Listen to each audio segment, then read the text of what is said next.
Hello rice, हमारे YouTube channel शोरगुल times में आपका स्वागत है। कहानी सीक्रेट अमीरजादा का 9 एपिसोड आप देख चुके हैं और आज बारी है एपिसोड 10 की। इससे पहले एक जरूरी बात हम आपसे कहना चाहते हैं कि इस कहानी के हर एक एपिसोड को देखने के लिए चैनल शोरगुल टाइम्स को सब्सक्राइब करें, साथ ही वीडियो को लाइक करते हुए कमेंट्स भी जरूर करें ताकि आप इस कहानी के हर एक एपिसोड का भरपूर आनंद उठा सकें। चलिए अब चलते हैं इस कहानी के नए एपिसोड की ओर। ये लड़की अपना मुंह बंद क्यों नहीं रखती है, पता नहीं क्या अनाप शनाप बके जा रही है। वैसे तो मैंने कुछ किया नहीं है। आहन को अगर कोई गलत फहमी हो गई है तो क्या होगा पता नहीं। शगुन अपनी घटिया हरकतों से कब बाज आएगी, बस कोई गड़बड़ न हो जाए। सनाया ने पैनिक करते हुए मन ही मन में कहा। भले ही उस वक्त सनाया का चेहरा शांत लग रहा था, लेकिन उसकी आंखों में हलचल मची हुई थी। अगले ही पल आहन इस मामले में इंटरेस्टेड लगने लगा। उसने कंफ्यूजन में शगुन से सवाल करते हुए कहा, तुम कहना क्या चाह रही हो, थोड़ा साफ साफ कहोगी। अब सनाया नर्वस होने लगी थी, उसकी आंखों में घबराहट साफ दिख रही थी। वहीं दूसरी तरफ शगुन को तो आहन के इस सवाल का इंतजार था। उसने आहन को जवाब देते हुए मुंह बनाकर कहा, आहन, जब तुम दिन भर मेहनत कर सनाया को खुश करने की कोशिश कर रहे थे, वो तो किसी 5 स्टार होटल में मजे कर रही थी। सुनने में आया है कि कल बिजनेस मीटिंग के नाम पर सनाया यश मेहरा के साथ उसके ऑफिस में 2-3 घंटे अकेली थी। अब तुम इस बात का अंदाजा तो लगा ही सकती हो कि वहाँ क्या हुआ होगा। शगुन ने इस तरह अपनी बात कही थी मानो वो आहन को यकीन दिला रही थी। सनाया और यश मेहरा के बीच कुछ तो कुछ जरूर चल रहा है। वो आहन की नजरों में हैरानी देखना चाहती थी, मगर आहन ने आगे जो कहा उसे सुनने के बाद वो खुद ही हैरान रह गई। आहन ने शगुन के सवाल पर उल्टा सवाल करते हुए कहा, तो सो व्हाट? क्या शगुन आहन को बेवकूफ समझ रही थी? आहन से बेहतर कौन जान सकता था कि सनाया और यश मेहरा ने मीटिंग में क्या बातें की थी। जब सनाया यश मेहरा के सामने बैठी हुई थी, आहन खुद यश के साथ ब्लूटूथ के जरिए कनेक्टेड था। उन दोनों के बीच हो रही एक एक बात आहन सुन सकता था, मगर शगुन और शौर्य क्या खुद सनाया भी इस बारे में नहीं जानती। शगुन ने आहन के सवाल का जवाब देते हुए कहा, आहन, तुम्हारा दिमाग तो ठिकाने पर है? क्या तुम जानते भी हो कि यश मेहरा कौन है? वो हैंडसम है, अमीर है और सनाया भी कुछ कम खूबसूरत नहीं है। अगर वो दोनों अकेले किसी कमरे में हैं, तो इसका क्या पॉसिबल है कि उन दोनों के बीच कुछ भी नहीं हुआ होगा? तुम्हें क्या लग रहा है कि वो दोनों साथ में बैठकर फिल्में डिस्कस कर रहे होंगे? आहन को ये सब सुनकर अपनी हंसी कंट्रोल करना मुश्किल लग रहा था। यश मेहरा, वो हैंडसम और अमीर आदमी, उसके लिए काम करता था और शगुन उसे यश मेहरा का नाम लेकर इंश्योर करने की कोशिश कर रही थी। आहन ने भी थोड़ा मजाक लेने का सोचा और शगुन के सवाल पर जवाब में बोला, हाँ, सनाया ने मुझे बताया कि वो दोनों असल में कोई फिल्म डिस्कस कर रहे थे। आहन के इस जवाब को सुनने के बाद सनाया खिलखिलाकर हंसने लगी। वो समझ गई कि शुरुआत से लेकर अब तक आहन बस नाटक कर रहा था। असल में वो तो बस शगुन को चिढ़ाना चाहता था। पहले तो सनाया को थोड़ी फिक्र हो रही थी, मगर आहन उसे अपनी वाइफ पर पूरा यकीन था। शगुन ने चिढ़कर आहन से कहा, क्या तुम्हें समझ में नहीं आ रहा कि सनाया तुम्हें धोखा दे रही है? आहन ने इस बात पर केयरलेस लगते हुए कहा, नहीं तो मुझे सनाया से कोई प्रॉब्लम नहीं है। इस पॉइंट पर शगुन की बोलती बंद हो गई, मगर ऐसा ही मौकों पर तो शौर्य अपनी कजिन का साथ देता था। अब तक उसने शगुन और आहन के कन्वर्सेशन को खामोशी से सुना, लेकिन अब वो भी बीच में बोल पड़ा। प्रॉब्लम होगा भी तो तुम क्या कर सकते हो आहान? तुम एक निकम्मे घर जमाई हो जो सनाया का हस्बैंड कम उसका पालतू ज्यादा है। सनाया ने तुम्हें एक परफेक्ट पैकेज समझा है। तुम उनके ड्राइवर हो, चीफ हो, घर का काम करने वाले नौकर हो और इन सब कामों से तुम्हें फुर्सत मिलती है तो पार्ट टाइम पति हो। ये कहते हुए सौर्य आहान को इस तरह घूर रहा था मानो कि कचरे के डब्बे को देख रहा हो। वैसे तो हर बार आहान सनाया के फैमिली मेंबर्स की बातें चुपचाप सुन लेता था, मगर सनाया को जो लोग अच्छे नहीं लगते थे आहान उन्हें क्यों झेलता। इसलिए आहान ने सौर्य की बात पर नॉर्मल रिएक्ट करते हुए कहा, सौर्य मैंने सुना कल तुम्हें बहुत मार पड़ी, क्या तुम ठीक तो हो? आहान का ये सवाल सौर्य के ताजे जख्म पर नमक का काम कर रहा था। कल की जिल्लत सौर्य जिंदगी भर के लिए नहीं भूल सकता था। उसने आहान से रिएक्ट होते हुए कहा, मार पड़ी, इस सब का तुमसे क्या लेना देना है? तुम अपनी बीबी को कंट्रोल में करो, वो बाहर गुलछर्रे उड़ा रही है। सौर्य की बात से आहान को कोई फर्क नहीं पड़ा और उसने फिर से सवाल करते हुए कहा, मैं सनाया का ध्यान रखूंगा, मगर तुम भी अपना ख्याल रखो। मैंने सुना कि तुम्हें बहुत जोर से मारा था, क्या वो लोग बहुत हट्टे कट्टे थे? आहान के इस सवाल से सौर्य की बोलती बंद हो गई थी। कुछ देर की कसमकस के बाद सौर्य ने कहा, सनाया का अफेयर है, क्या इस बात से तुम्हें कोई फर्क नहीं पड़ रहा? सनाया ने बचपन से लेकर अब तक आज पहली बार सौर्य को इतना हारा हुआ देखा था। क्या ये वही आहान था जो उसके सामने कुछ भी बोलने की हिम्मत नहीं करता था और आज सौर्य को इतना लाचार कर चुका था कि सौर्य की बोलती बंद हो गई थी? सनाया इतनी हैरान कभी नहीं हुई थी। सौर्य के बार बार एक ही राग अलापने की वजह से अब आहान बोर हो गया और उसे बोला, सौर्य मेरी बीबी मुझे धोखा दे रही है और तुम्हें पूरे शहर के सामने बेइज्जती से मार पड़ी। इन दोनों बातों का आपस में क्या लेना देना है? एक मिनट, कहीं कल तुम्हारी जो पिटाई हुई है उसमें तुम्हारे सर पर चोट नहीं लगी? अब सौर्य की पूरी तरह से सिट्टी बिट्टी गुल हो गई थी। उसने चिढ़ाते हुए कहा, चुप करो आहान। सनाया ने मन ही मन में कहा। आहान ने अपने ये इन्वेस्टिगेशन अंदाज कभी मुझे क्यों नहीं दिखाया? अब तो कल रात जो हुआ मुझे इसका एम्ब्रेसमेंट भी फील हो रहा है। ये सोचते हुए सनाया के चेहरे पर मुस्कान छा गई। अब जबकि सौर्य आहान से बातों में नहीं जीत पा रहा था तो उसने सनाया को टारगेट करने का प्लान बना लिया।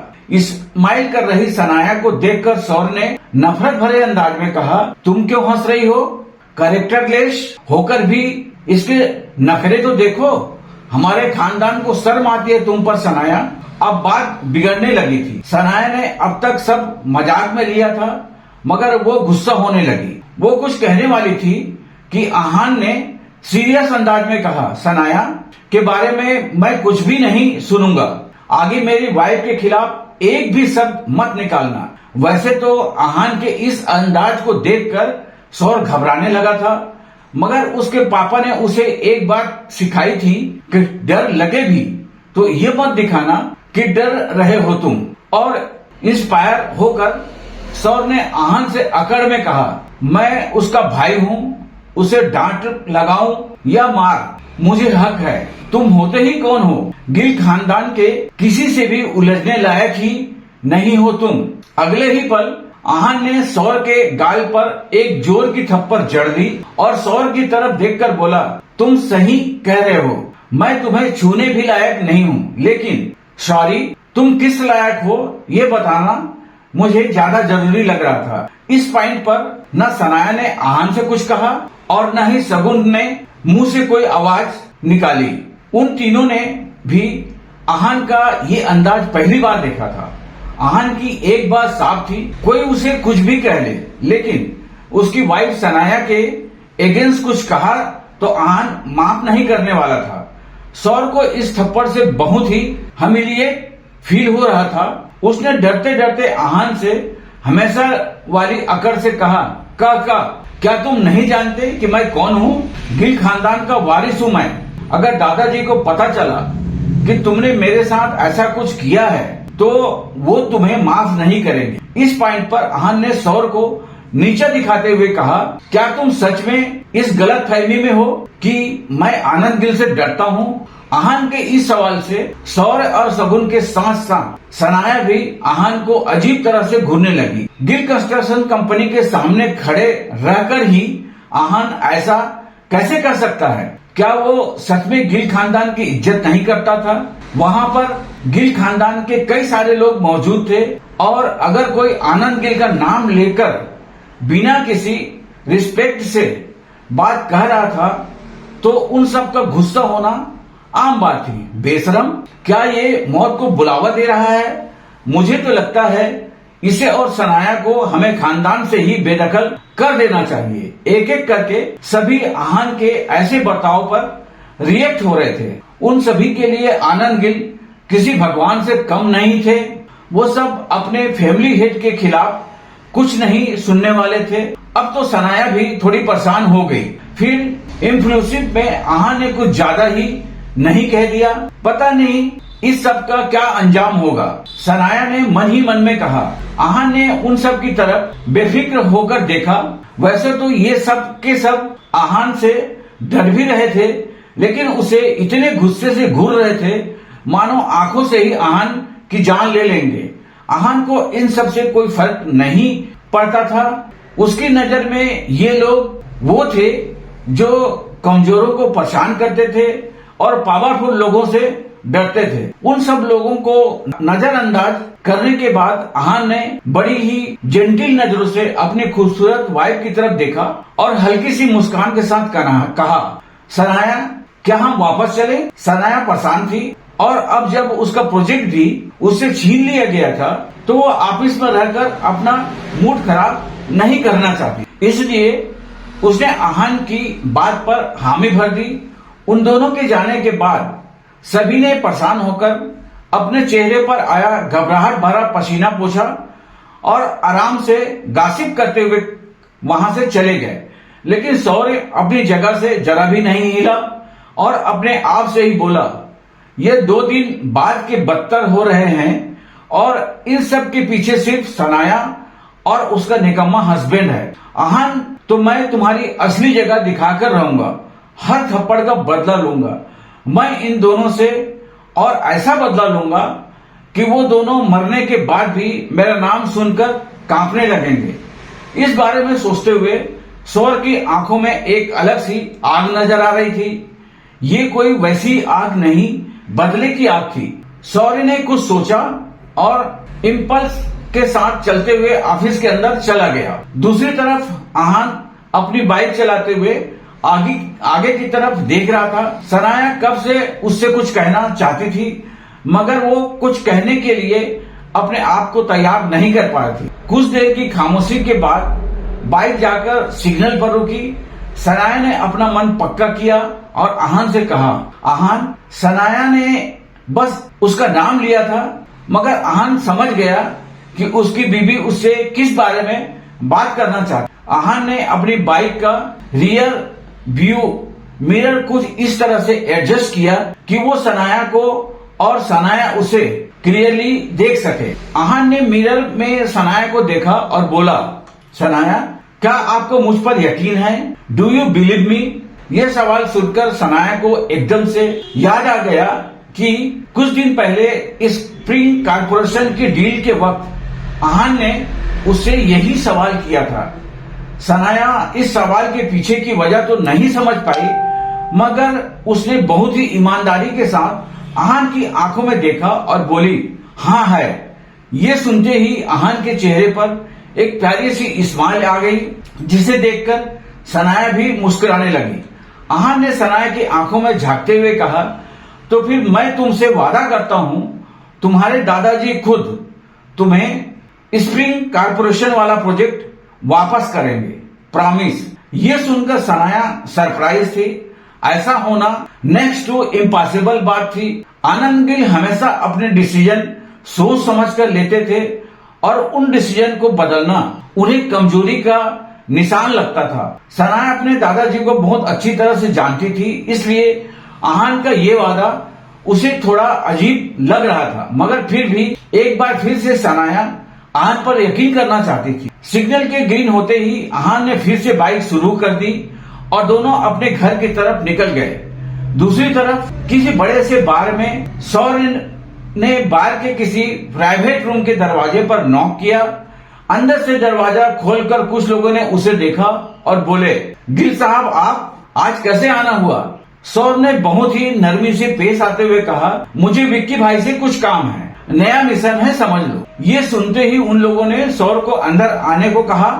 अंदर जाकर बैठने के बाद किसी हट्टे कट्टे आदमी ने सौर के सामने बियर लाकर रख दी और बोला, भाई आ रहे हैं, आप थोड़ा इंतजार करो। सौर ने हामी भर दी और बियर का एक घूंट ले लिया। आज तो शराब पीते हुए भी उसे हर वो थप्पड़ याद आ रहा था जो उसने पिछले 48 घंटे में खाया था। सौर ने गुस्से से बियर का ग्लास टेबल पर रखा और मन ही मन में बोला, आहान अब तुम्हारा काउंटडाउन शुरू। मेरी इंसल्ट का बदला अब मैं तुम्हारी प्यारी बीबी से लूंगा। क्या आहान खुद को और सनाया को इस नई मुसीबत से बचा पाएगा? ऐसा क्या करेगा आहान जिससे आनंद गिल खुद स्प्रिंग कॉर्पोरेशन की डील सनाया को वापस दे देंगे? इसी के साथ यह एपिसोड समाप्त होता है। कहानी को आगे जानने के लिए बने रहिए हमारे चैनल शोरगुल टाइम्स के साथ। इससे पहले कि आप हमारे चैनल को सब्सक्राइब करते हुए वीडियो को लाइक और कमेंट जरूर करें। इस समय सूरज का पारा 7वें आसमान पर है। घर से निकलने से पहले प्लीज पूरी सावधानी बरतें। नमस्कार, धन्यवाद।